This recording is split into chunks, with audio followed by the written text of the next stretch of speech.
Bismillahirrahmanirrahim. Assalamualaikum warahmatullahi wabarakatuh. Alhamdulillahi ala ihsani wa syukru lahu ala taufiqihi wa amtinanihi wa asyhadu an la ilaha illallah wahdahu la syarika lahu ta'ziman li sya'nihi wa asyhadu anna Muhammadan abduhu wa rasuluhu da'ila ridwanihi. Allahumma salli alaihi wa ala alihi wa ashabi wa ikhwani. Hadirin dan hadirat yang dirahmati oleh Allah Subhanahu wa taala, kita lanjutkan pembahasan kita dari surat At-Tahrim. Kita masuk pada ayat yang berikutnya di mana Allah Subhanahu wa taala berfirman, "Ya ayyuhalladzina amanu qu anfusakum wa ahlikum nara." Wahai orang-orang yang beriman, jagalah diri kalian dan keluarga kalian dari neraka Jahannam. Wa quduhan nasu wal hijarah. Yang bahan bakarnya adalah manusia dan batu. Alaiha malaikatun ghiladun syidad. Yang di neraka tersebut ada malaikat-malaikat yang kasar lagi keras. La ya'sunallaha ma amarahum wa yaf'aluna ma yu'marun. Yang mereka tidak membangkang apa yang Allah perintahkan kepada mereka dan mereka mengerjakan apa yang mereka diperintahkan. Ayat ini masih terus berkaitan dengan ayat-ayat sebelumnya. Pada pertemuan yang lalu telah kita bahas bagaimana Allah menegur dua istri Nabi yang melakukan kesalahan, yaitu Aisyah radhiyallahu anha dan Ummul Mukminin Hafsah radhiyallahu taala anha. Setelah itu Allah lanjutkan ayatnya setelah menasihati mereka, kata Allah, "Ya ayyuhalladzina amanu," wahai orang-orang yang beriman. Yang ini menunjukkan bahwasanya nasihat yang disampaikan oleh Allah kepada keluarga Nabi sallallahu alaihi wasallam juga berkaitan dengan kaum mukminin secara umum. Makanya setelah Allah berbicara tentang keluarga Nabi, Allah lanjutkan dengan ya ayyuhalladzina amanu, wahai orang-orang yang beriman. Berarti apa yang disampaikan kepada keluarga Nabi juga nasihat bagi kita semua. Kata Allah, "Qu anfusakum wa ahlikum nara." Jagalah diri kalian. Qu artinya jadikanlah wiqayah, penghalang. Ya, wiqayah antara kalian dengan neraka Jahannam. Jagalah diri kalian, istri kalian dan anak-anak kalian. Yang ini dalil bahwasanya orang beriman, para lelaki tidak boleh egois. Dia tidak boleh hanya memikirkan dirinya sendiri. Allah tidak mengatakan ku anfusakum nara, jagalah diri kalian neraka Jahannam. Tapi Allah lanjutkan wa ahlikum, keluarga kalian. Maka tidak boleh seorang laki kemudian egois berkata, mau istri saya masuk neraka enggak ada masalah ya. Yang penting saya masuk surga, nanti diganti bidadari di surga ya. Ya, jangan. Tetapi wajib bagi dia untuk menghalangi istrinya dan anak-anaknya dari neraka Jahannam. Ya. Dan Allah tidak mengatakan jagalah diri kalian dari maksiat, tetapi Allah langsung mengatakan jagalah diri kalian dari neraka Jahannam. Kata sebagian ulama, kenapa? Karena maksiat pasti mengantarkan kepada neraka Jahannam. Ya, karena maksiat pasti langsung mengantarkan kepada neraka Jahannam. Yang Allah ingatkan juga, ya, sebelum kalian mencegah orang lain dari neraka Jahannam, cegahlah istrimu dan anak-anakmu. Karena bisa jadi kemaksiatan tersebut terjadi dalam rumahmu, bukan di luar, terjadi dalam rumahmu. Bisa jadi kau membawa alat-alat yang mendatangkan kemungkaran dalam rumahmu. Bisa jadi kau mengajari anak-anakmu melakukan kemungkaran tanpa kau sadari. Saya contohkan seorang suami istri kemudian nonton sinetron di hadapan anak-anaknya. Secara tidak langsung dia mengajari anak-anaknya untuk nonton sinetron. Kemudian naik menjadi nonton bioskop lama-lama. Bioskop syar'i. Lama-lama ya. Jadi terkadang kita di keluarga bisa mengajari anak-anak kita untuk masuk dalam neraka Jahannam. Maka Allah ingatkan, jangan sampai orang-orang yang kau cintai, istrimu, anak-anakmu, justru kau jerumuskan dalam neraka Jahannam. Maka sebelum kau berbicara untuk mengingatkan orang di luar, perhatikanlah anak istrimu. Jangan sampai anak istrimu terjerumus dalam neraka Jahannam, karena bisa jadi sumber neraka Jahannam diawali dalam rumahmu sendiri. Allah ingatkan tentang bahaya neraka tersebut. Kata Allah Subhanahu wa taala, "Wa quduhan nas wal hijarah." Yang neraka tersebut sangat mengerikan. Kenapa? Karena bahan bakarnya adalah manusia dan batu ya. Kita tahu kalau secara umum bahan bakar Mungkin bensin atau bahan bakar adalah kayu yang dibakar keluar api. Tapi ternyata di neraka bahan bakar adalah manusia dan batu. Batu, kata sebagian ulama, ya, dia menjadi bahan bakar itu sangat panas, ya. Karena dia selain membakar, dia juga menempel di tubuh manusia, ya. Orang mungkin dibakar, beda lagi kata orang ditempelkan misalnya dengan batu bara yang sedang terbakar ditempelkan di kulitnya. Ini menambah kepedihan. Bukan cuma nyala api yang menyerang, bahkan panas batu tersebut juga menempel di kulitnya. Dan ini lebih panas daripada hanya sekedar nyala api. Dan ternyata di neraka jahanam bahan bakarnya batu. Kemudian manusia ternyata di dalam neraka jahanam dia terbakar sekaligus membakar.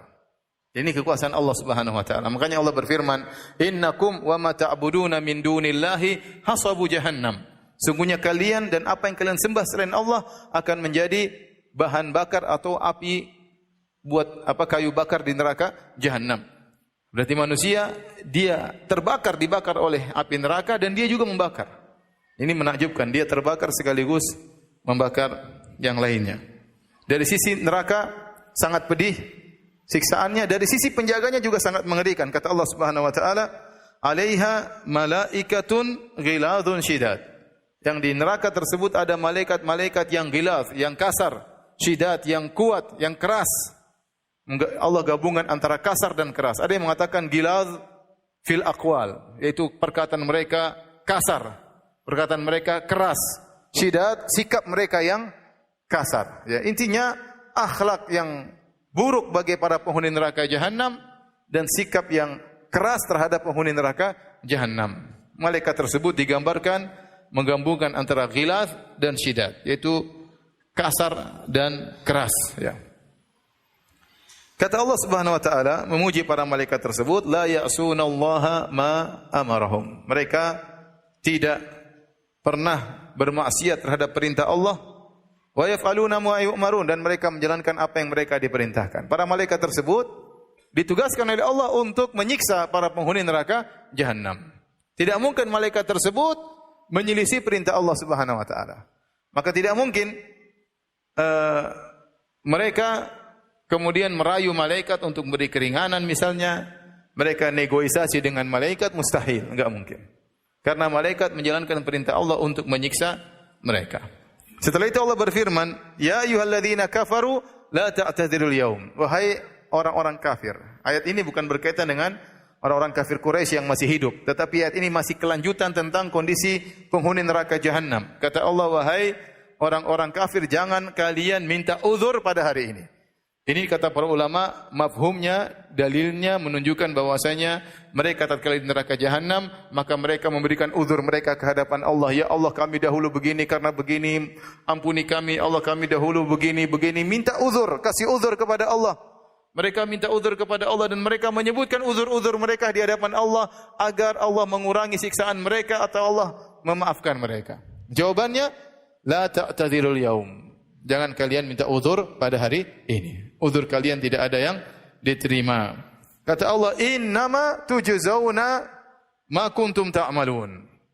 Sungguhnya kalian dibalas ma kuntum ta'malun, apa yang kalian lakukan. Apa yang kalian lakukan. Perhatikan di sini ada sedikit mengenai bahasa Arab, ya. Kata Allah Subhanahu wa taala tentang penghuni neraka jahanam, "Innama tujzauna ma kuntum ta'malun." Adapun kalau bagi penghuni surga, kata Allah Subhanahu wa taala, "Udkhulul jannata bima kuntum ta'malun." Udkhulul jannata bima kuntum ta'malun. Perhatikan di sini ada ba, huruf ba. Huruf ba, adapun di sini tidak ada huruf ba. Ba-nya enggak ada. Kenapa? Karena tatkala Allah berfirman tentang penghuni surga, Allah mengatakan, "Masuklah kalian surga dengan sebab amalan kalian."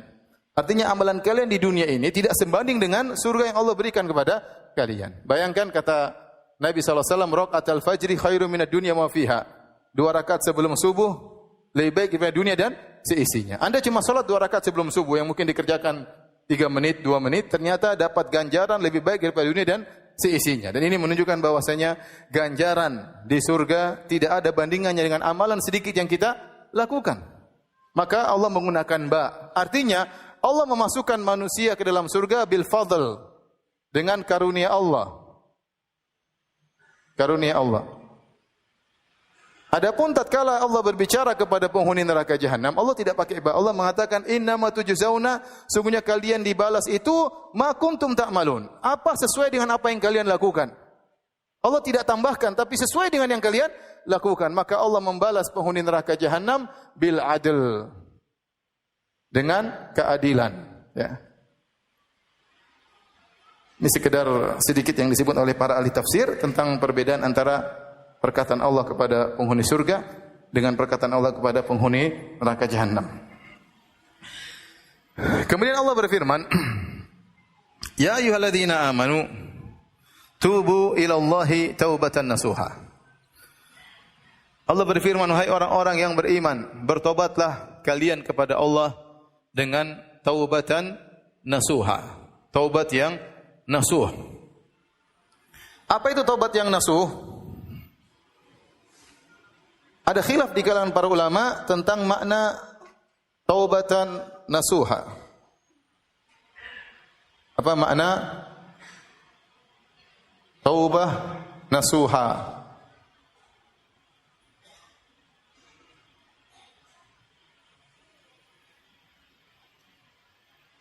Apa makna taubat nasuh? Al-Imam Al-Qurtubi menyebutkan 20 lebih pendapat, 22 atau 23 pendapat, ya. Sebagaimana disebutkan juga diisyaratkan oleh Al-Alusi dalam tafsirnya, bahwasanya ada 20 lebih pendapat tentang makna taubat an-nasuh. Mau sebutkan 22-nya, terlalu panjang ya. Ya. Kita sebutkan sebagiannya saja ya.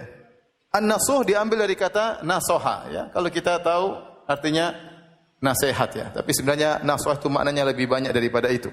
Di antaranya ada yang mengatakan an-nasuh itu sifat mubalaghah. Orang yang kalau suka menasihati disebut nasih atau nasuh, selalu menasihati. Dia mubalaghah dalam menasihati, secara bahasa Arab namanya nasuh. Jadi seakan-akan Allah berfirman, wahai orang yang beriman, bertobatlah dengan tobat yang sangat menasihati. Itu secara bahasa. Dengan tobat yang sangat menasihati. Nah, apa maksudnya tobat yang sangat menasihati? Di antaranya pendapat mengatakan ai taubatan tansahuna anfusahum, ya. Taubatan tansahuna biha anfusahum. Artinya bertobatlah dengan tobat yang tobat tersebut kalian menasihati diri kalian sendiri. Sungguh-sungguh kalian menasihati diri kalian sendiri. Bagaimana caranya? Kalian menasihati diri kalian sendiri, yaitu jangan diulangi lagi. Jangan diulangi lagi. Maka sebagian salaf menafsirkan taubatan nasuha itu taubat yang seorang jika sudah bertobat, dia tidak bakalan kembali lagi. Sebagaimana susu kalau sudah keluar dari putingnya tidak bakalan bisa kembali lagi. Itu perkataan sebagian salaf. Itu maknanya taubatan nasuha, taubat yang orang kalau sudah meninggalkannya tidak bakalan kembali. Hijrah total ya. Ya. Hijrah meninggalkan maksiat dan tidak kembali lagi untuk selama-lamanya. Itu di antara makna taubatan nasuha. Yang kedua, taubatan nasuha diambil dari nasahatul saub, yaitu khiyatatus saub ya.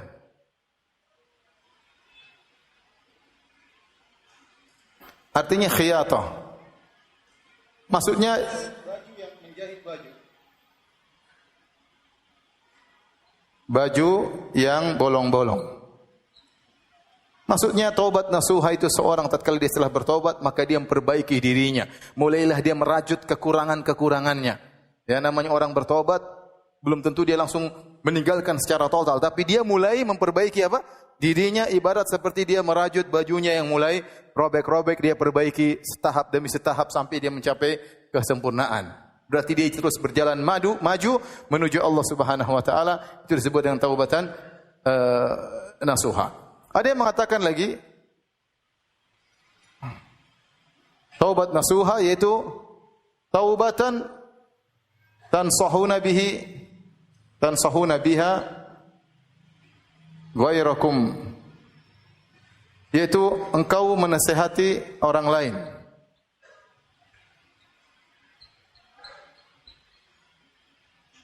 Untuk bertobat. Ini di antara makna taubat nasuha? Yaitu engkau berhijrah. Setelah kau berhijrah, kau tidak mencukupkan dirimu saja, tetapi kau juga mulai menasihati orang lain. Mulailah engkau mengajak orang lain untuk berhijrah seperti dirimu.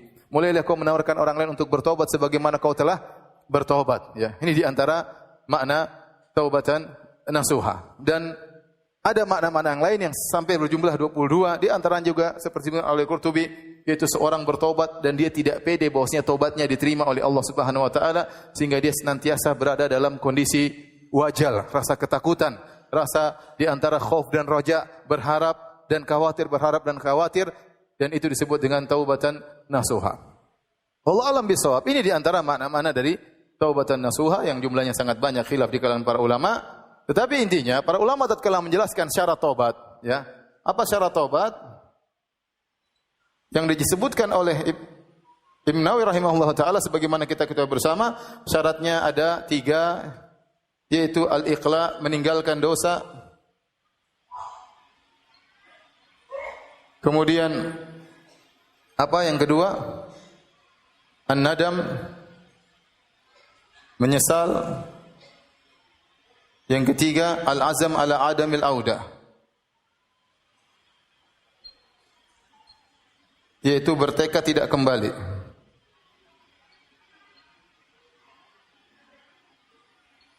Dan ini saya rasa definisi yang paling tepat, syarat yang paling tepat yang disebut oleh Imam Nawawi rahimahullahu taala.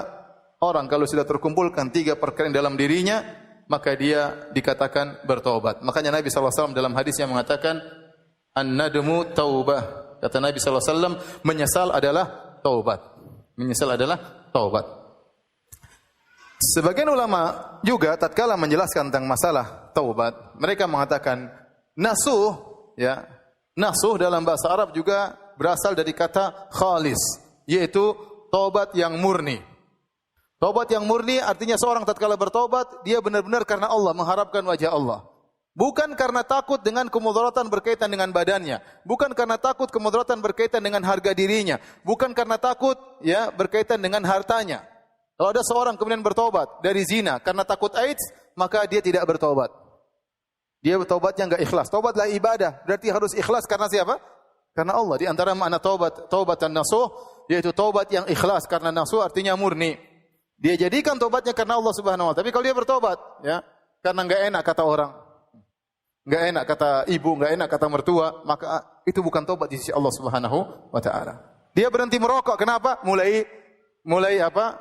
Bermasalah pada paru-parunya. Saya taubat dari rokok. Kenapa? Saya periksa dokter, ternyata saya sakit.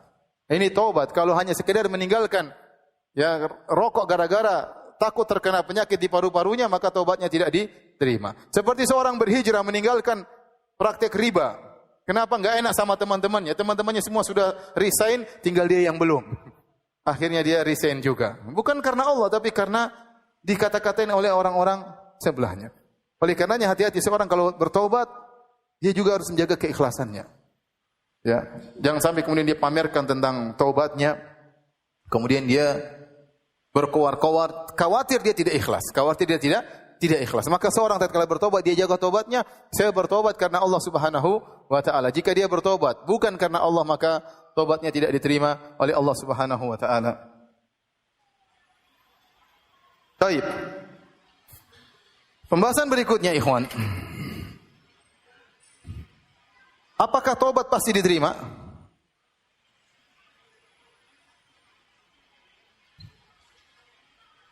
Apa kata Allah setelah itu diterima Allah?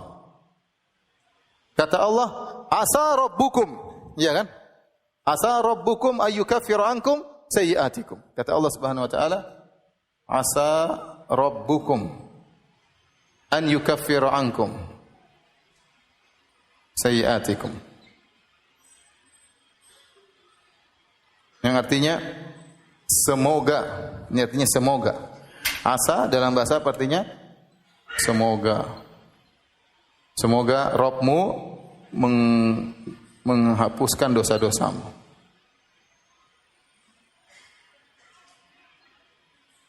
Nah, ternyata Allah menggunakan kata apa? Semoga.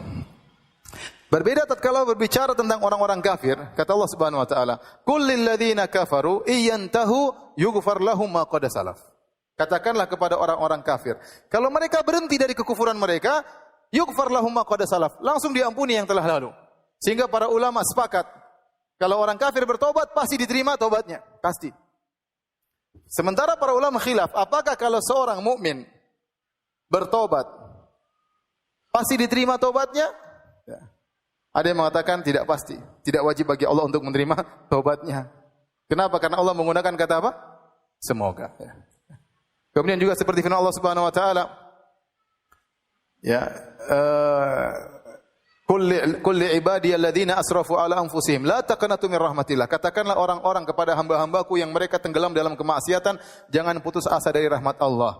Innallaha yaghfiru dzunuba jami'an. Sungguhnya Allah mengampuni dosa-dosa yang seluruhnya Allah ampuni. Di sini juga tidak ada penjazaman, pemastian bahwasanya Allah pasti akan mengampuni. Berbeda dengan orang-orang kafir. Katakan kepada orang kafir, kalau berhenti diampuni. Adapun orang beriman seakan-akan masih digantung. Tapi yang benar bahwasanya kalau seorang sudah memenuhi persyaratan taubat pasti diterima oleh Allah Subhanahu wa taala. Pasti diterima oleh Allah Subhanahu wa taala. Karena Allah la yukhliful mi'ad. Allah sudah berjanji mengampuni dosa. Alam ya'lamu anna Allah yaqbalu taubatan ibadih. Tidakkah mereka ketahui bahwasanya Allah menerima taubat dari hamba-hambanya. Dan terlalu banyak sifat Allah Tawwab yang maha menerima taubat. Ghafur, Ghafir, terlalu banyak nama-nama Allah yang menunjukkan Allah maha menerima taubat. Dan banyak hadis menunjukkan Allah maha menerima taubat dari hamba-hambanya. Tetapi kenapa Allah menggunakan perkataan semoga? Sebagai isyarat bahwasanya Allah mengampuni hamba-hambanya itu bukan kewajiban dari Allah. Tetapi itu karunia dari Allah Subhanahu wa taala. Ini yang pertama. Agar kalian tahu, kalau Allah tidak mengampuni kalian, itu hak Allah sebenarnya. Tetapi Allah dengan karunia-Nya, dengan rahmat-Nya, kasih sayang-Nya, mengampuni kalian kalau kalian bertobat. Yang kedua, agar para hamba tatkala mendengar asa semoga, agar mereka tidak jadi ujub, tidak merasa pede, senantiasa berada di antara khauf dan roja. Dan itu yang diharapkan dari Allah, dari kita, oleh Allah Subhanahu wa taala. Allah berharap hamba-hambanya selalu dalam antara khauf dan roja. Jangan sampai pede berlebih-lebihan, merasa pede masuk surga, tetapi dia merasa antara ketakutan dan berharap. Maka Allah menggunakan kata asa. Ya. Dan kalau Allah mengatakan asa, maka pasti Allah akan melakukannya.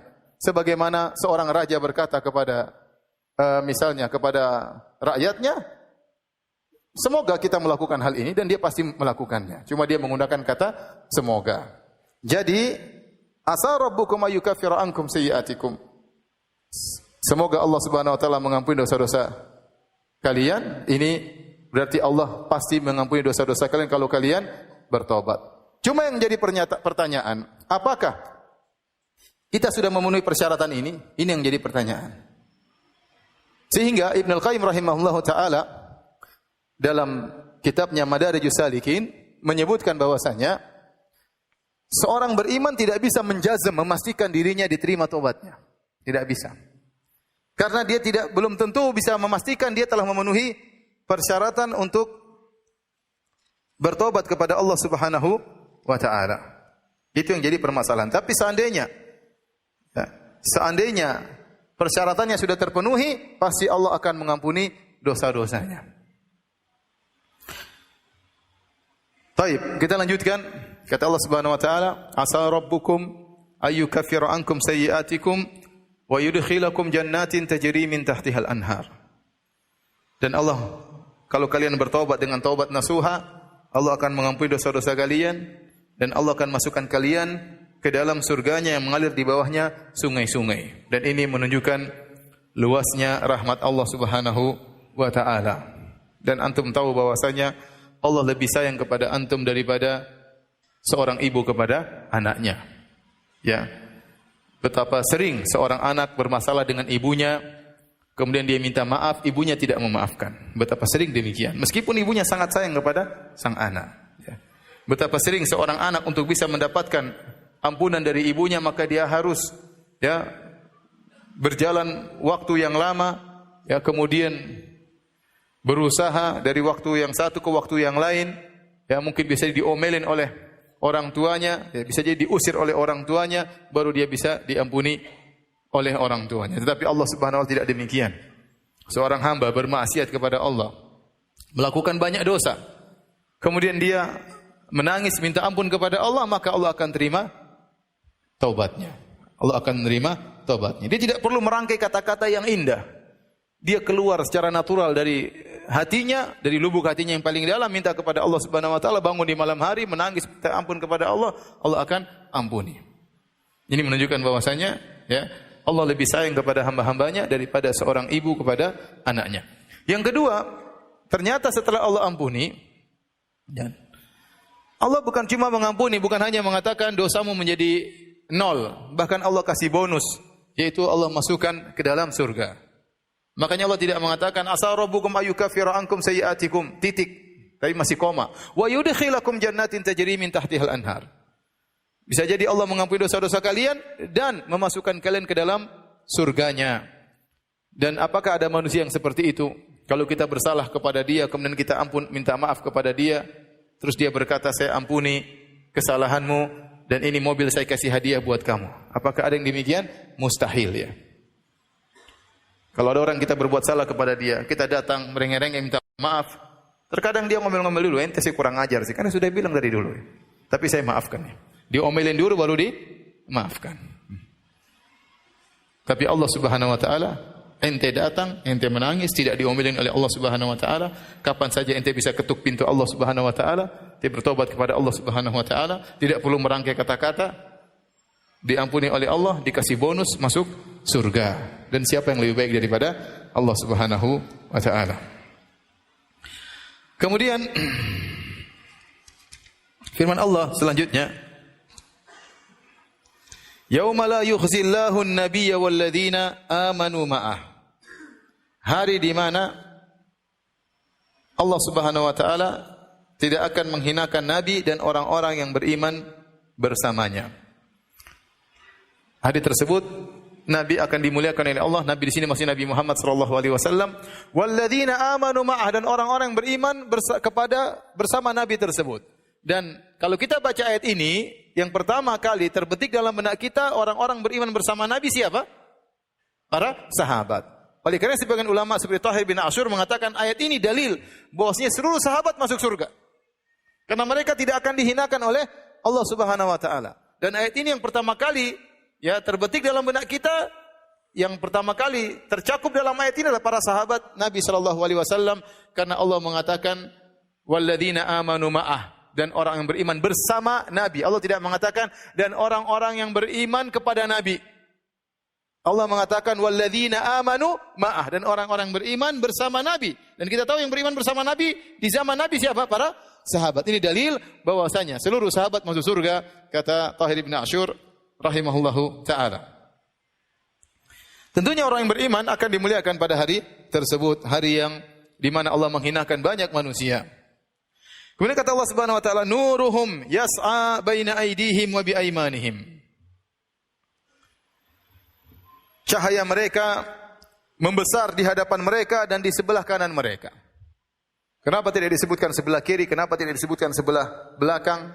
Kata sebagian ulama, di depan agar mereka melihat indahnya cahaya tersebut.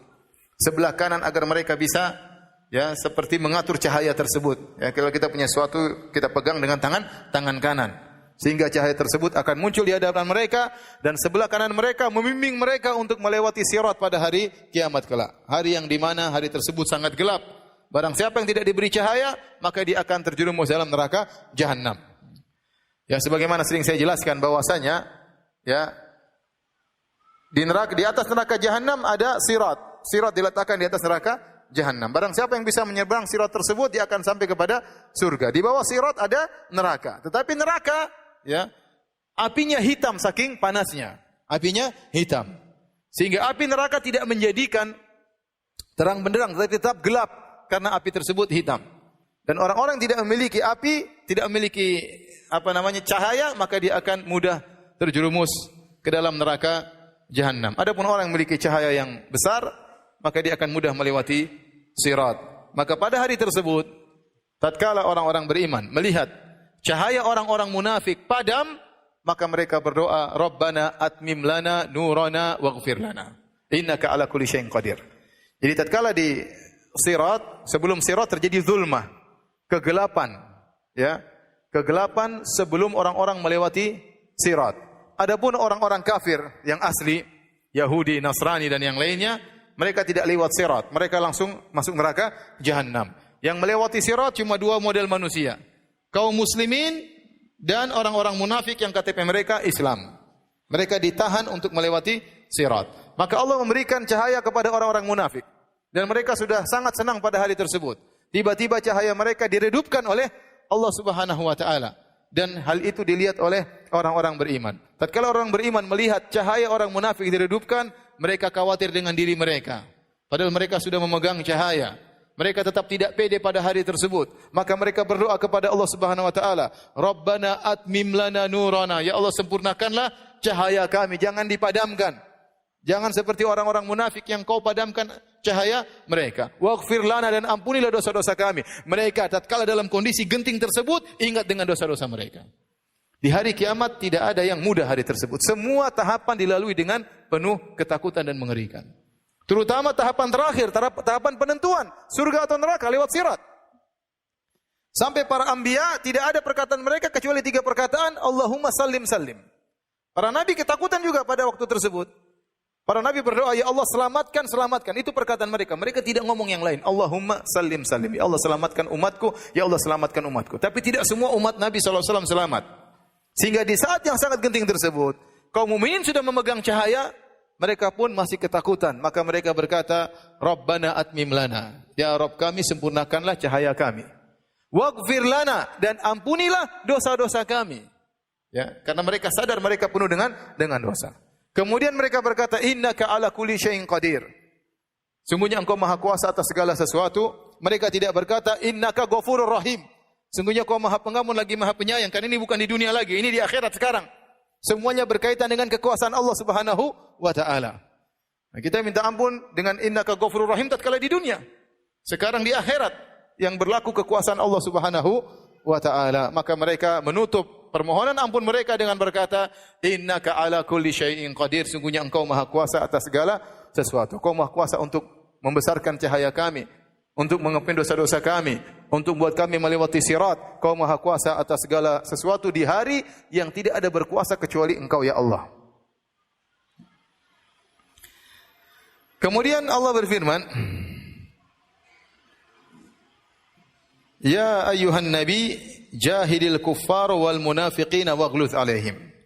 Wahai Nabi, berjihadlah melawan orang-orang kafir dan orang-orang munafik, dan sikaplah keras terhadap mereka.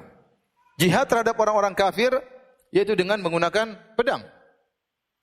Kalau tidak bisa dengan pedang, tidak ada peperangan dengan pedang, karena tidak semua waktu bisa terjadi jihad bisinan, jihad dengan pedang. Tetapi jihad bil qalam, jihad dengan pena, jihad dengan tulisan, jihad dengan dakwah akan terus tegak sampai hari kiamat. Akan terus tegak sampai hari kiamat. Adapun jihad melawan orang-orang munafik, jelas orang-orang munafik tidak boleh dibunuh. KTP mereka Islam. Oleh karena yang dimaksud dengan jihad dengan melawan orang munafik adalah dengan ilmu. Oleh karenanya Allah Subhanahu wa taala menamakan jihad perjuangan dengan ilmu dengan jihad. Kata Allah Subhanahu wa taala, "Fala tuti'il kafirina wajahidhum bihi jihadan kabira." Wahai Muhammad, jangan kau taat kepada orang-orang kafir dan berjihadlah melawan mereka bihi dengan Al-Qur'an, jihadan kabira dengan jihad yang besar. Allah menamakan jihad membantah orang-orang musyrikin dengan Al-Qur'an, dengan dalil-dalil Al-Qur'an sebagai jihad yang besar. Maka seorang jangan memandang namanya jihad cuma dengan pedang. Jihad dengan pedang ada, tetapi tidak setiap saat bisa dilakukan. Tetapi jihad dengan al-qalam, dengan pena, dengan dakwah, dengan lisan, dengan tulisan, setiap saat bisa dilakukan. Dan jihad kepada orang munafik cuma satu jenis, bukan jihad dengan pedang, tidak boleh dibunuh. Karena mereka KTP-nya apa? Islam. Jihadnya dengan tulisan, dengan bantahan. Ya, karena orang-orang munafik senantiasa membuat keonaran dalam dunia Islam, mencari kesempatan dalam kesempitan, selalu ingin kehancuran bagi kaum muslimin, selalu membela orang-orang kafir. Maka selalu memberikan syubhat, selalu menyebarkan kerancuan dalam beragama. Sehingga harus dibantah, dan bantah mereka adalah jihad. Membantah mereka jihad bukan dengan pedang tapi dengan tulisan. Dan sekarang ikhwan, kebanyakan yang manfaat di dunia sekarang ini adalah jihad dengan tulisan, jihad dengan dakwah. Betapa banyak orang-orang kafir masuk Islam di negara-negara kafir bukan dengan pedang. Mereka masuk Islam dengan apa? Dengan ilmu. Mereka mendengar tentang Islam. Mereka mencari tentang tulisan-tulisan Islam. Maka kemudian mereka pun masuk Islam. Kata Allah Subhanahu wa taala, "Wa ma'wahum jahannam." Sungguhnya tempat kembali mereka orang-orang kafir dan munafik adalah neraka Jahannam. Wa bi'sal masir, dan seburuk-buruk tempat kembali mereka. Setelah itu Allah Subhanahu wa taala masuk dalam paragraf berikutnya, ya, berbicara tentang permisalan yang Allah buat untuk orang-orang kafir dan untuk orang-orang beriman. Allah buka ayatnya dengan berkata, dengan firman-Nya, "Daraballahu mathalan lil ladzina kafaru imra'ata Nuhin wa imra'ata Lut." Sungguhnya Allah membuat perumpamaan untuk orang-orang kafir tentang istrinya Nabi Nuh dan tentang istrinya Nabi Lut. Kanata tahta abdaini min ibadina. Sungguhnya dua wanita ini berada, ya, di bawah dua orang suami yang merupakan dua hambaku yang saleh. Mereka berdua bersuamikan dua hambaku yang saleh. Fa khanatahuma. Namun kedua wanita ini berkhianat kepada dua suami mereka, hamba-hamba yang saleh tersebut. Falam yughniya anhuma. Ya, maka kedua suaminya tidak bisa menolong mereka berdua. Wa qila dukhulan nar ma'ad dakhilin. Maka dikatakan kepada dua wanita ini, masuklah kalian ke dalam neraka Jahannam bersama orang-orang yang masuk. Allah buka permisalan, perumpamaan untuk orang-orang kafir dengan perumpamaan istrinya Nuh dan istrinya Fir'aun. Pembicaraannya terfokus kepada orang-orang kafir Quraisy. Wahai orang-orang kafir Quraisy, wahai orang-orang kafir, perhatikan perumpamaan ini. Ini perumpamaan Allah buat berkaitan dengan kalian. Lihatlah istri Nuh dan istri Lut alaihi wassalam berada di bawah naungan dua suami yang hamba yang saleh. Ya. Allah tidak hanya mengatakan dua wanita ini berada di bawah naungan kedua hambaku, tetapi Allah mengatakan di bawah naungan kedua hambaku yang saleh. Artinya apa? Mereka berdua wanita ini hidup di keluarga yang baik. Mereka sangat mungkin untuk mendapatkan kebaikan dunia dan akhirat dari suami-suami mereka. Dan kerabatnya sangat dekat, hubungan yang sangat dekat, suami istri. Tapi ternyata mereka berkhianat. Istrinya Nabi Nuh berkhianat, di antaranya mengatakan Nabi Nuh adalah majnun, orang gila, dan dia bergabung dengan orang-orang kafir. Istri Nabi Lut berkhianat dengan menunjukkan kaumnya Nabi Lut kepada tamunya Nabi Lut yang datang yang berwajah tampan untuk mengajak mereka melakukan homoseksual dengan tamu-tamu tersebut yang ternyata jelmaan para malaikat. Mereka berdua berkhianat. Maka perhatikanlah wahai orang-orang Quraisy. Kalian sekarang hubungan kerabat sangat dekat dengan Muhammad sallallahu alaihi wasallam. Muhammad Quraisy, kalian juga Quraisy. Kalian sangat mudah mengambil kebaikan dari Muhammad sallallahu alaihi wasallam. Ya. Muhammad siap memberikan kebaikan kapan saja kepada kalian. Kebaikan yang mengantarkan kepada kalian kebaikan di dunia maupun kebaikan di akhirat. Namun ternyata kalian tidak memanfaatkan. Kalian berkhianat kepada Muhammad sebagaimana berkhianatan dua istri Nabi ini kepada kedua Nabi tersebut, yaitu kalian tidak beriman wahai orang Quraisy kepada Muhammad sallallahu alaihi wasallam. Ini perumpamaan kalian dengan dua istri Nabi. Allah berfirman, ya, falam yughni anhuma minallahi syai'a. Perhatikan wahai orang-orang kafir Quraisy. Sungguhnya Nabi Lut dan Nabi Nuh tidak bisa menyelamatkan istri mereka. Hubungan kekerabatan yang sangat dekat tidak bermanfaat, kata Allah Subhanahu wa taala. Bahkan kata Allah, wa qila dukhulan nar, masuklah kalian ke dalam neraka Jahannam. Kata Allah, ma'ad dakhilin, bersama orang-orang kafir yang lain. Jangan disangka yang orang-orang kafir masuk dulu, kami belakangan. Dan jangan disangka kami akan suatu saat akan dikurangi azabnya. Tidak. Makanya Allah menggunakan bersama orang-orang kafir yang lain. Supaya kalian berdua tahu, wahai istri-istri Nabi, Nabi Lut dan Nabi Nuh, kedudukan kalian sama dengan orang-orang kafir yang lain. Nuh dan Lut alaihi wassalam tidak bisa membantu kalian sama sekali. Maka perhatikanlah orang kafir Quraisy, sungguhnya Muhammad sallallahu alaihi wasallam juga tidak bisa membantu kalian di akhirat sama sekali kalau kalian kafir kepada Allah Subhanahu wa taala. Paham maksud perumpamaan ini? Paham maksud perumpamaannya? Kalau ditanya bisa jawab? Bilang insyaallah. Jangan terlalu pede. Kemudian Sebagian ulama juga mengatakan ini juga ada ta'rid, ada sindiran kepada Aisyah dan Hafsah yang telah melakukan kesalahan yang Allah sebutkan kesalahan mereka di atas. Di ayat-ayat awal-awal surat. Bahwasanya kalian Aisyah dan Hafsah, kalau kalian ternyata tidak beriman kepada Muhammad, kalian melakukan pelanggaran, kalian kufur misalnya, maka tidak bermanfaat kalian statusnya sebagai istri-istri Muhammad sallallahu alaihi wasallam. Tidak ada faedahnya. Ya. Maka saya katakan demikian juga para wanita-wanita yang ada, jangan berharap, ya, yang penting suami saya baik. Yang penting suami saya ustaz. Kalau kita sendiri tidak beriman, kita sendiri penuh dengan maksiat, kita sendiri membangkang, kita sendiri melakukan kesalahan, selalu membangkang perintah Allah, enggak ada faedahnya suami kita. Ya, jangan dia bersandar kepada suaminya. Ya. Tidak apa-apa, suami saya rajin ibadah, suami saya rajin apa? Salat malam, suami saya rajin bersedekah. Ya, sementara dia pelit, malah salat malam, malas baca Quran, kemudian dia berharap pertolongan dari suaminya. Percuma. Kalau Hafsah dan Aisyah tidak bisa ditolong oleh Muhammad sallallahu alaihi wasallam, bagaimana dengan suami anti bisa menolong anti? Ya, hukum asalnya masing-masing diselamatkan oleh amalannya sendiri-sendiri. Masing-masing diselamatkan oleh amalannya sendiri-sendiri. Perkara syafaat, perkara belakangan. Kalau Allah mengizinkan, Allah kasih. Kalau enggak dikasih oleh Allah Subhanahu wa taala. Kita lanjutkan. Setelah itu Allah berfirman, "Wa daraballahu mathalan lil ladzina amanu imra'ata fir'aun." Dan Allah memberi perumpamaan kepada orang-orang beriman tentang istri Fir'aun. Asiyah bintu Muzahim.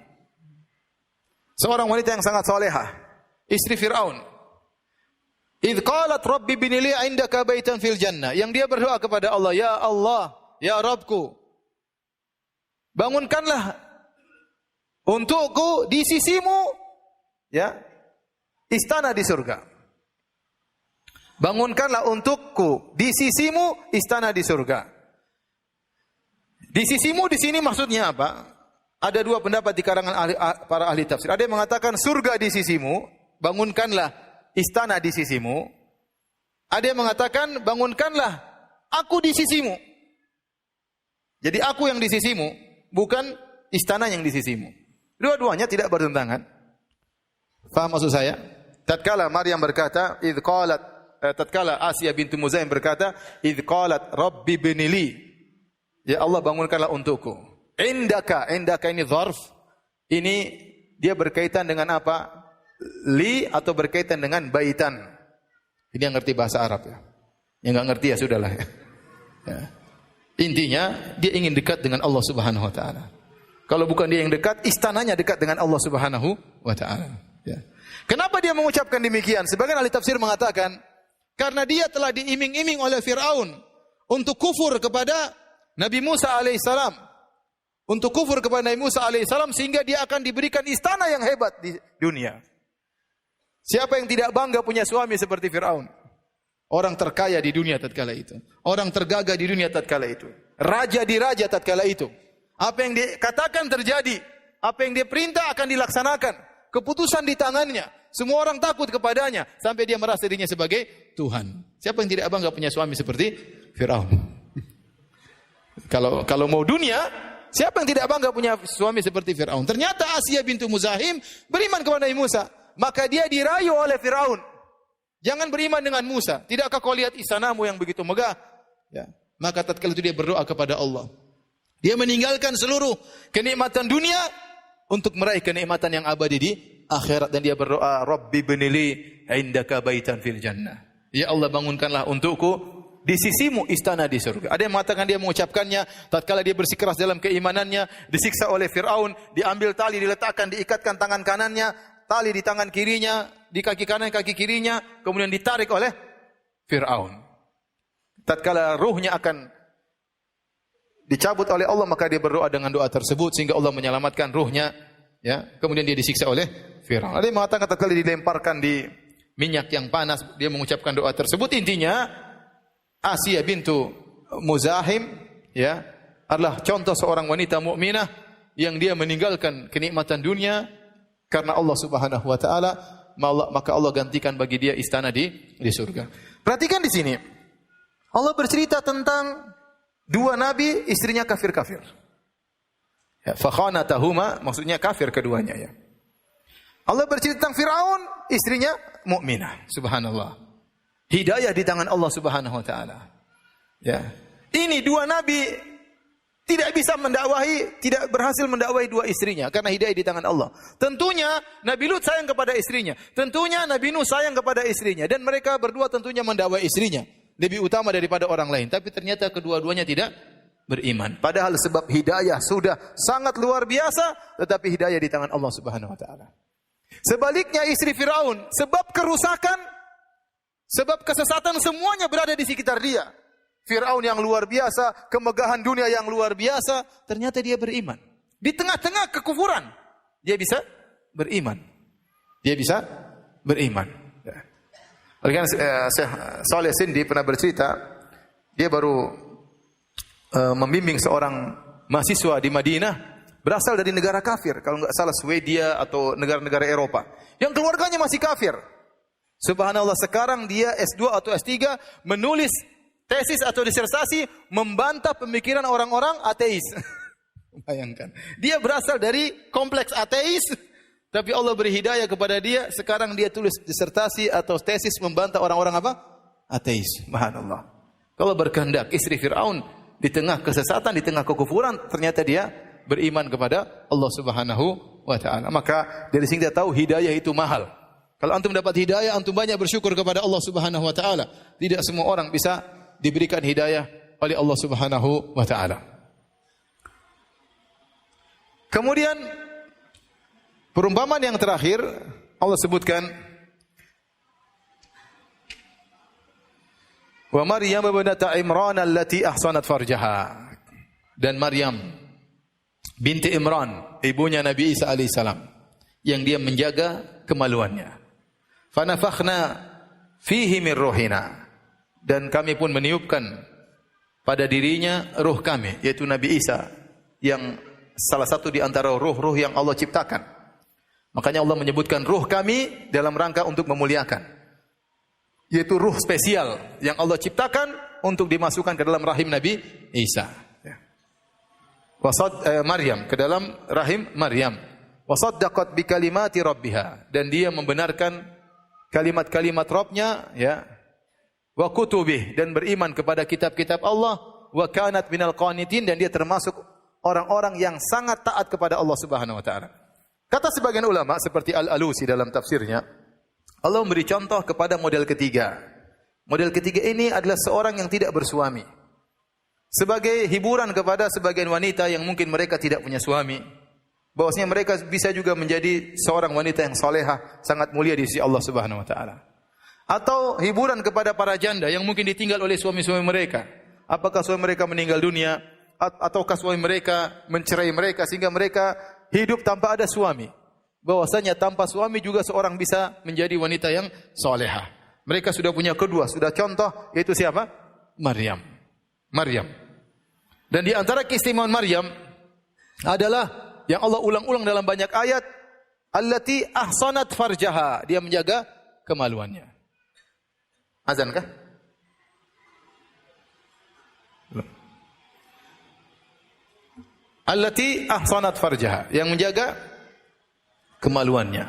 Dia sangat menjauh dari lelaki yang tidak halal baginya. Makanya Allah sebutkan tentang kisah Maryam tatkala didatangi oleh Jibril alaihissalam. Kata Allah, fatamatsala laha basharan sawiyya. Tatkala Maryam sedang beribadah kepada Allah, menyepikan dirinya, tiba-tiba Allah kirimkan malaikat Jibril, fatamatsala laha basharan sawiyya, dalam bentuk seorang lelaki yang tampan mendatangi Maryam. Begitu Maryam melihat malaikat Jibril, langsung dia berkata, inni a'udzu birrahmani minka in kunta taqiyya. Aku berlindung kepada Allah dari engkau jika kau takut kepada Allah Subhanahu wa taala. Dia tidak tahu itu bukan manusia. Dia tidak tahu kalau itu malaikat Jibril. Begitu datang lelaki, langsung dia berlindung kepada Allah agar Allah menyelamatkan lelaki tersebut darinya dan menyelamatkan dirinya dari lelaki tersebut. Maka dia mengatakan, inni a'udzu birrahmani minka.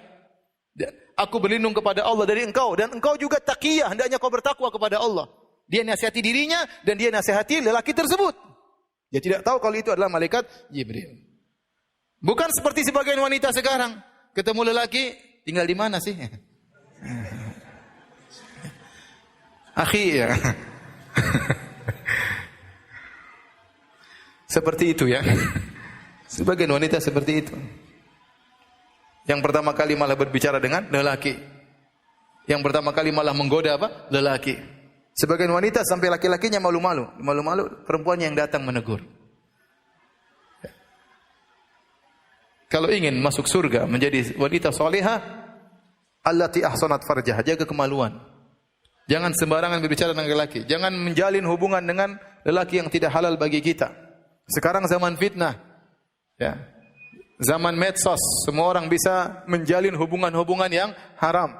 Semua orang bisa bernostalgia kembali kepada masa lalunya untuk mencari kawan-kawan lamanya. Dan betapa fitnah sering terjadi karena pertemuan antara seorang dengan kawan-kawan lamanya akhirnya terjadi apa yang terjadi. Maka jangan dia punya hubungan dengan lelaki manapun yang tidak halal bagi dia. Ya. Jangan jadi teman Facebooknya, jangan jadi teman Instagramnya, apalagi teman WhatsAppnya. Ya. Apalagi sampai terjadi pembicaraan japri, waduh bahaya. Ya. Setan menggoda. Setan menggoda tidak langsung dengan vulgar, tapi sedikit demi sedikit. Mulai dikenangkan dengan masa lalu, mulai canda sedikit demi sedikit, mulai terpesona dengan cara penulisannya, mulai cinta berkembang, akhirnya terjadi apa yang terjadi. Baik laki-laki maupun wanita. Sudah azan kah? Tolong azan. Yang bertanya silakan tulis pertanyaan.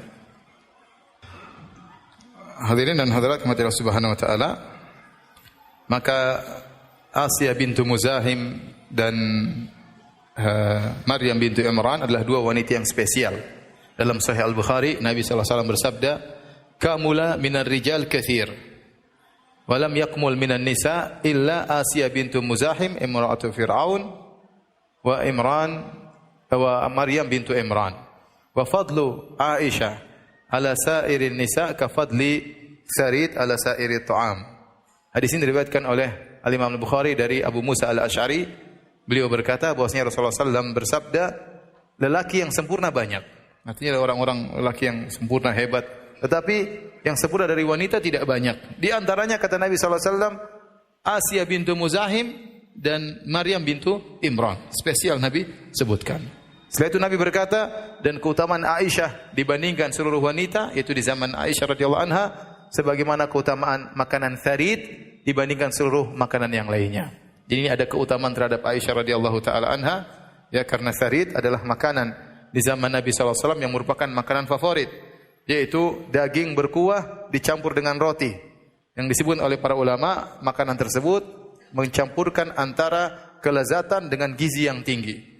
Kemudian juga mudah untuk ditelan, ya, makannya pun enak dan mudah untuk dicerna, ya. Sehingga kata mereka, demikianlah Aisyah radhiyallahu taala anha, seorang wanita yang soleha, ya, cerdas, mudah untuk diajak ngobrol oleh Nabi sallallahu alaihi wasallam, kemudian berbicara dengan baik, ya. Itulah Aisyah radhiyallahu taala anha sehingga sangat dicintai oleh Nabi sallallahu alaihi wasallam. Baik, hadirin, demikian ya apa yang bisa kita sampaikan dari tafsir surat Tahrim. Selanjutnya pertanyaan kita jawab yang bisa dijawab. Ustaz, apakah kejadian istri Nabi Lut dan Nabi Nuh bertentangan dengan surat An-Nur ayat 26, yaitu laki yang baik untuk wanita yang baik? Allah berfirman, "Al-khabithatu lil-khabithin wal-khabithuna lil-khabithat, wat-thayyibatu lit-thayyibin wat-thayyibuna lit-thayyibat." Wanita-wanita yang buruk untuk lelaki-laki yang buruk, lelaki-laki yang buruk untuk wanita-wanita yang buruk. Wanita-wanita yang baik untuk lelaki-lelaki yang baik, lelaki-laki yang baik untuk wanita-wanita yang baik. Ayat ini turun dalam rangka dalam surat An-Nur pembelaan terhadap tuduhan yang dituduhkan kepada Ummul Mukminin Aisyah radhiyallahu anha dikatakan sebagai wanita pezina. Maka turunlah belasan ayat membela Aisyah radhiyallahu taala anha. Di antara pembelaan tersebut adalah ayat ini, al-khabithatu lil-khabithin wal khabithuna lil-khabithat. Wanita-wanita buruk maksudnya wanita-wanita pezina adalah untuk lelaki-lelaki apa? Pezina. Dan lelaki-lelaki pezina untuk wanita-wanita pezina. Karena Nabi bukan pezina, maka istrinya juga bukan pezina. Jadi ayat ini untuk menjelaskan Nabi tidak mungkin nikah cocok dengan Aisyah. Karena kalau seorang menuduh Aisyah pezina, melazimkan Nabi juga apa? Berzina. Karena Nabi bukan pezina, wali'adzubillah, maka demikian juga Aisyah bukan wanita pezina. Nah, adapun yang berkaitan dengan istri Nabi Lut maupun istri Nabi Nuh, maka kata para ulama tidak ada istri-istri Nabi yang berzina. Tidak ada. Semuanya wanita baik-baik dari sisi hal tersebut, tetapi dalam keyakinan mereka bisa jadi menyelisih suami mereka. Di antaranya istri Nabi Lut dan istri Nabi Nuh, mereka bukan wanita pezina tapi mereka kufur kepada Allah Subhanahu wa taala, ya. Oleh karena tidak bertentangan antara ayat ini dengan ayat yang satunya, ya, tidak bertentangan. Ini ujian Allah berikan kepada Nabi Nuh dan Nabi Lut memiliki istri-istri yang kafir dengan hikmah yang Allah kehendaki di balik ujian tersebut, sebagaimana Allah menguji Asiyah bintu Muzahim yang bersuamikan Fir'aun yang sangat parah, ya. Sampai dalam doanya yang tadi kita sebutkan, apa kata Asiyah? Wa najjini min fir'auna wa amalihi. Ya Allah, selamatkanlah aku dari Fir'aun dan perbuatannya. Bukan cuma perbuatannya yang kurang ajar, bahkan orangnya pun selamatkan aku. Kata para ulama, seakan-akan orangnya itu dilihat sudah bermasalah. Sebelum dia beramal, dianya sudah bermasalah, apalagi amal perbuatannya. Banyak sekali, ya. Ini disimpan baik-baik, ditanyakan sama ustadz yang lainnya.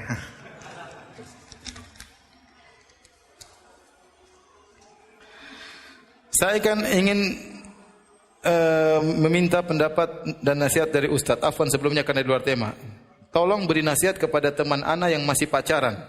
Ustadz qadarullah teman ana lagi hadir di majelis ini. Kalau dia perempuan, maka dia ingat kisah siapa? Maryam, ya, yang menjauh dari apa? Lelaki. Yang tidak mengajak ngobrol apa? Lelaki, ya. Menjaga kemaluannya, menjaga harga dirinya. Lihatlah Maryam, karena dia wanita soleh, akhirnya punya anak namanya Isa bin Maryam, yang sangat-sangat super soleh, bahkan seorang nabi. Tidak lain dari buah kesolehan Maryam kepada Allah Subhanahu Wa Taala, maka Allah memberikan anak yang luar biasa, itu Nabi Isa alaihi salam, ya. Dan kita tahu bahwasanya pacaran itu hukumnya haram, ya. Apalagi kata Nabi sallallahu alaihi wasallam, la yakhluwanna rajulu bimra'atin illa kana syaitanu tsalitsahuma. Tidaklah seorang laki berdua-duaan dengan seorang wanita kecuali syaitan hadir menjadi yang ketiganya, dalam rangka untuk mengobarkan syahwat mereka berdua, dalam rangka untuk menghiasi perkataan di antara mereka berdua, dalam rangka untuk menghembuskan khayalan-khayalan dalam benak mereka berdua, dalam rangka menghembuskan cinta ke dalam diri mereka berdua, dan akhirnya terjadi apa yang terjadi. Jangan nonton film santri pacaran, ya, jangan, ya. Nah, itu saya baru dapat klip, ada film katanya film santri, di situ disebutkan santri pacaran dengan santriwati. Tentunya ini film yang sesat dan menyesatkan.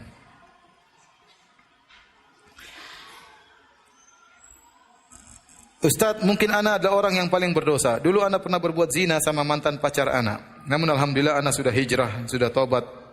Allah kasih hidayah sunnah. Tapi masih selalu teringat dengan perbuatan tersebut. Bagaimana Ustaz agar tidak teringat lagi? Apakah ana berdosa mengingat hal tersebut? Kalau ingat dosa tersebut artinya kita melakukan dosa dan kita istighfar setiap mengingatnya, maka ini tidak mengapa. Maka ini tidak mengapa, ya. Tetapi kalau ternyata kita diingatkan dengan pacar lama tersebut yang menggiring kita untuk bermaksiat kembali, maka kita harus berta'awudz kepada Allah Subhanahu wa taala. Adapun seorang teringat kembali tentang masa lalunya yang kelam sehingga dia beristighfar, maka tidak ada masalah. Setiap dia ingat segera dia beristighfar, ya. Dan setiap dia beristighfar dia mendapatkan pahala dari Allah Subhanahu wa taala. Ustaz, apa yang harus dilakukan? Menikah atau kuliah? Kalau bisa menggabungkan dua-duanya bagus, ya. Dia menikah sambil kuliah atau dia kuliah sambil menikah.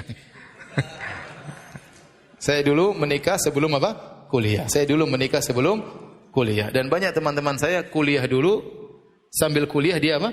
Menikah. Dan ada juga teman-teman saya karena belum laku, setelah kuliah baru dia apa? Menikah. Kita lihat maslahat kita, mana yang terbaik. Ya, kalau ternyata kita tidak menikah, membuat kita terjerumus dalam kemaksiatan, membuat kita akhirnya menjalin hubungan-hubungan yang haram atau melihat yang haram, maka sebaiknya kita menikah, karena tatkala itu menikah hukumnya wajib. Tapi kalau ternyata menurut kita, ya, saya tidak menikah tidak mengapa, saya bisa menjaga diri saya bisa segera fokus untuk menyelesaikan kuliah saya, maka mungkin tidak mengapa dia kuliah terlebih dahulu. Saya tidak bisa memberi jawaban secara umum, masing-masing tahu tentang apa? Dirinya. Masing-masing tahu tentang dirinya.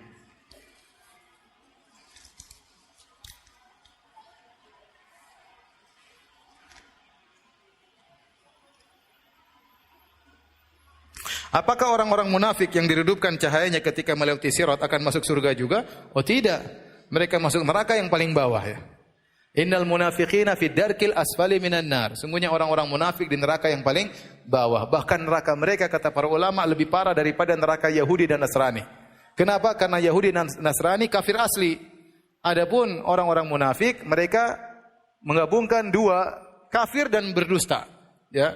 Yukhadi'una Allah walladzina amanu. Mereka menipu Allah dan orang-orang beriman. Menampakkan KTP-nya Islam tapi hatinya apa? Kufur, benci dengan syariat Islam, benci dengan hadis-hadis Nabi, benci dengan orang hijrah, benci. Ya. Ada kebencian terhadap ayat-ayat Allah, ada kebencian terhadap hadis-hadis Nabi sallallahu alaihi wasallam. Maka orang ini lebih parah daripada kafir asli Yahudi dan Nasrani. Dan kerusakan yang mereka timbulkan lebih parah daripada kerusakan yang ditimbulkan oleh Yahudi dan Nasrani. Ya. Dan mereka dimanfaatkan oleh orang-orang kafir asli ya karena mereka dianggap orang dalam Islam. Kerusakan timbul dari dalam lebih berbahaya daripada kerusakan timbul dari luar. Makanya orang-orang munafik mereka di neraka jahanam bahkan lebih parah daripada Yahudi dan Nasrani. Kata Allah, innal munafiqina fid darkil asfali minan nar. Sungguhnya orang munafik di neraka yang paling bawah. Ustaz, insyaallah saya mau menikah tahun ini, tapi ada sedikit masalah sama akhwatnya. Dianya masih merasa takut sama ikhwan yang terlihat baik akhlak sama akidahnya, tapi buruk pergaulannya. Mohon nasihat sama doanya Ustaz. Kita doakan semoga antum diberi istri yang solehah. Apakah dengan si dia atau yang lainnya? Tetapi maksud saya antum berdoa kepada Allah. Kalau ini baik bagi saya, bukakan hatinya agar menerima saya. Kalau buruk, carikan yang lainnya. Kekhawatiran itu wajar dan ini tanda wanita tersebut baik. Ya, dia takut dapat suami yang akhlaknya buruk ya. Ya, tapi seharusnya wanita ini antum sarankan dia untuk bertanya-tanya kepada orang lain tentang diri antum untuk memastikan antum baik atau tidak. Tidak mungkin antum menilai diri antum sendiri. Saya baik loh, enggak mungkin ya. Ya. Wala tuzakku anfusakum, jangan kalian merekomendasikan diri kalian sendiri, tapi silakan bertanya. Caranya demikian. Kalau bukan dia yang bertanya, keluarganya yang bertanya, kakaknya atau adiknya yang laki-laki bertanya tentang diri antum supaya hilang syubhat yang ada di benaknya.